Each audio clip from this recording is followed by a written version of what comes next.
Hey everybody, it's Coach Natasha. Welcome to the dojo. I want to talk about today the difference between onboarding, training, and apprenticing. Why this is so recent for me is my boys, both of them just got their first job and they're working at Chick-fil-A. And so they asked me, Mom, what's the difference between onboarding, training, and apprenticing? And so it made me think about that.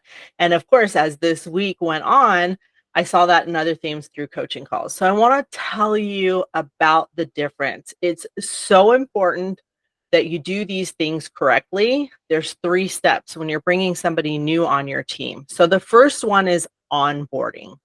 And the purpose here is to introduce the team members to the company, setting the foundation for their role. What you're going to focus here is getting them familiar with company values, the mission, the vision, completing necessary paperwork, administrative tasks, basic job functions, and initial expectations. So the onboarding portion is very short term and ensures new hires feel integrated and understand the essentials of their role. This is where many of you guys have a problem. You're like, great, I onboarded them. That means you handed them the employee handbook, you handed them the SOPs or the coursework for this position, and you said, you've done this someplace else. I know you can do it, figure it out. This is not the right handle. We have to then move into training. So the purpose of training is equipping employees with the skills and the knowledge required to perform their job efficiently, effectively, and competently. These are the hard skills. It's like the nuts and bolts of what to do and how to get it done. So learning job-specific duties, technical skills, understanding operational procedures and systems, ensuring compliance and relevant standards and practices. This now is a medium range. You're going to do this for a while. Usually to onboard and train a person is going to take about 4 weeks or so. This helps to build the employee's confidence and capability to meet job performance standards.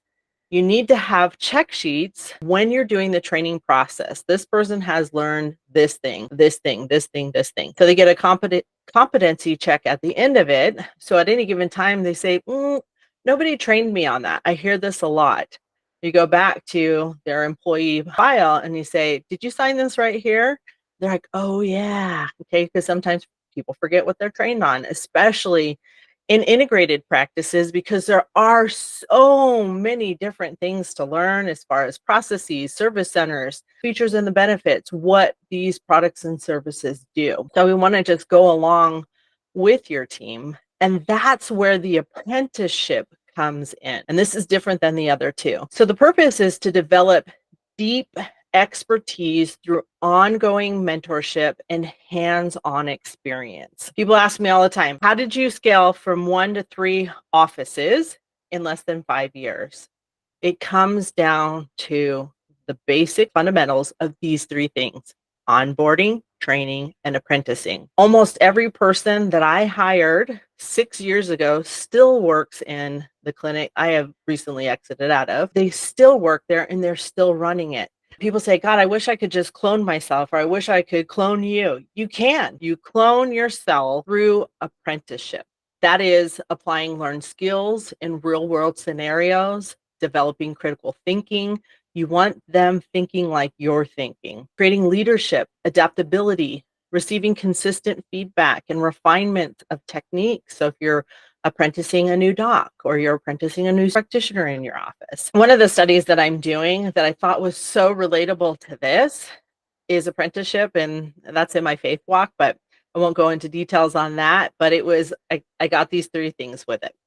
It's be with, become like, and do as. Owners, you have to hear me. If you are going to grow and expand your business, you have got to be freed up to do that. Some of you are stuck being the case manager, then the doctor, then the x-ray tech, plus the executive, and all these different things, and you're spread too thin. You cannot properly apprentice your team if you're busy doing everything else. So if you're small, this is what I suggest to you. Get the foundation laid, have it running like you want. Hire somebody, onboard, train, apprentice them. give them how you think, how you do. And the way that you do that is allowing them to be with you, to become like you, and then do as you do, making sure that you have policies, you have SOPs in place so they can follow along and do just as you have done. When that happens, you can hire another person. And then that person who you just apprenticed now onboards, trains, and apprentices the next person. However, your apprenticeship doesn't stop.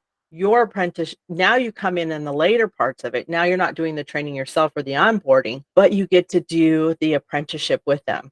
So that's sharing the art, the science, the philosophy, the why behind what you do, and your freedom and your ability to do that with each person in your organization then becomes like cloning yourself, and things run really, really well. There's the old adage, if you want something done, do it yourself. That's not good in business. You can never scale or grow or increase your circle of influence if you're doing everything yourself. So make the time to invest in your team, get them onboarded correctly, get them the proper training that they need, and then continue to apprentice them for the whole time that they work with you. Now, it doesn't always have to be something from you, but it could be going to conferences with you, learning some of the things that you're learning, listening to some of the podcasts that you're listening to. Be creative like that. And then again, this is a long-term game. And the goal is to take the team members from competent to truly exceptional in your office. Talking to Deanna about this the other day is when we look at the electrician. I was talking to my nephew. He's been doing this program for 2 years. And I asked him, how much longer do you have your internship or your apprenticeship for an electrician? He says 2 more years. Well, if the apprentice or if the electrician wasn't apprenticed properly, what is the consequence of that? Well, if you're dealing with electrical, there's a lot of that can happen with that. They can get electrocuted. The house can catch on fire. There's all these things. So this is where apprenticeship is ensuring that the person has the tools, the philosophy, the ability to do what's truly needed and wanted, and that they have the same heart that you have in doing what you need them to do in practice. We've talked about why surgeons have residency. That's their apprenticeship. Why chiropractors have preceptorships. That's their apprenticeship. So in life, in order to develop skills, we should be apprenticing others, and as ourselves, getting apprenticed ourselves to continue to be sharp, whether that's through masterminds or seminars or having a coach or having a mentor. So keep that in mind. Those are the 3 things: onboarding, training, and apprenticeship. They are not the same thing. Do not mistake that, or you will have a revolving door on your practice. Trust me. So build a strong team, and they stay with you for a very, very long time, which is a beautiful thing because we know it's expensive to have employee turnaround, but it also builds a sense of ownership.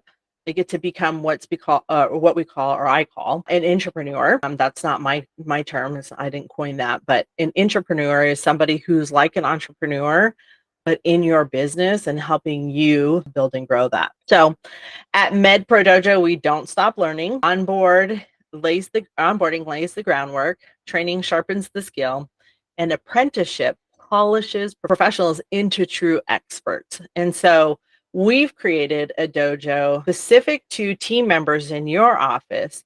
So if you need help because you're still stuck in the day-to-day, or you just can't find the time to do this, we can help to apprentice your teams through group coaching, specifically and only for your team members, not you, but for your team members. A special dojo for them to come get apprentice on front desk, marketing, case management, and then eventually we'll do a leadership dojo as well. So if we can help you in any way, we are so happy to do that.